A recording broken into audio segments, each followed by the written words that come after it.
Hi, I'm Diáne Mandle, author of Ancient Sounds for a New Age. It's an introduction to Himalayan Sacred Sound instruments, and I'm going to read a few passages about healing. Healing is a process in which we are released from egocentric, finite perspective of ourselves in the world and move into our essence, where our vibratory energy is connected with the universe. On a biological level, the sacred sound instruments affect a great deal of physical change, but sacred sound healing has a far-reaching implication that occurs on emotional and spiritual levels as well. This is a regenerative process married to a spiritual awakening that can have profound consequences on illness, disease, and all aspects of our life. My work has confirmed over and over again that any specific illness is an indicator of which door to open to access love, of which area is most in need of love. The illness is a path to love. The healing crisis we created consciously or unconsciously can capitulate us into awakening and attending to our profound needs.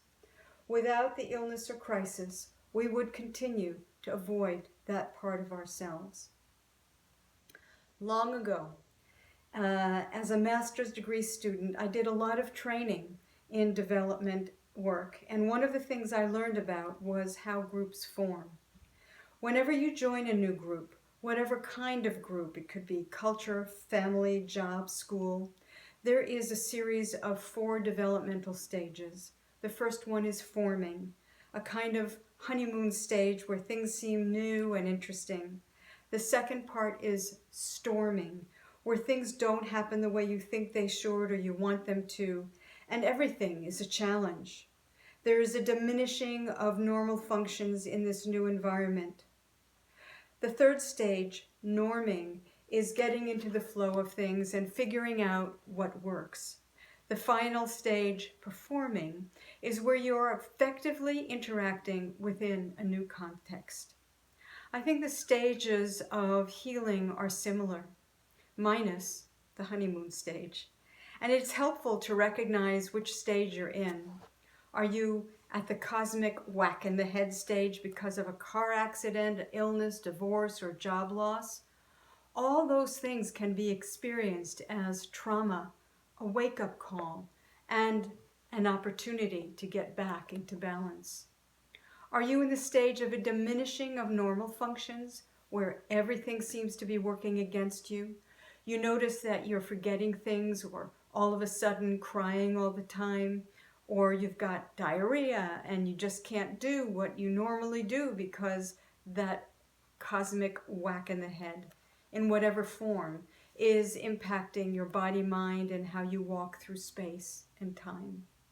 With illness, this is where people start feeling betrayed by their body and environment. It's important that practitioners realize it and recognize these stages, because even just naming them can be helpful. The practitioner can help the client come into a perspective about the condition that says, this condition you are in now is here to help you gain perspective on some aspect of your life that you've really been ignoring. You may not feel or look good, but that doesn't mean you are bad. The illness may not be betraying you at all. In fact, it may be leading you to something better. In developmental work, norming and performing start to happen when the person accepts the situation and works with rather than against it. Healing is often uncomfortable, and one belief system that gets in the way of the healing process is the idea that everything has to work in a particular way to be understood as healing. For example, that isn't supposed to be painful. Those who have suffered illness for a long time are often in the situation of needing to release something that has become like a friend, albeit a painful one. There's also the fear of not knowing what to replace the pain with, what will fill the space and the illness that the illness has taken up for so long. So after the cosmic whack in the head, diminishing of normal functions, and betrayal of the body, people come to you and hope you will fix them. An external fix will only go so far, but you can use your amazing sound healing tools and skills to help them become a partner with you in their healing, and then the healer of their own life. Thank you.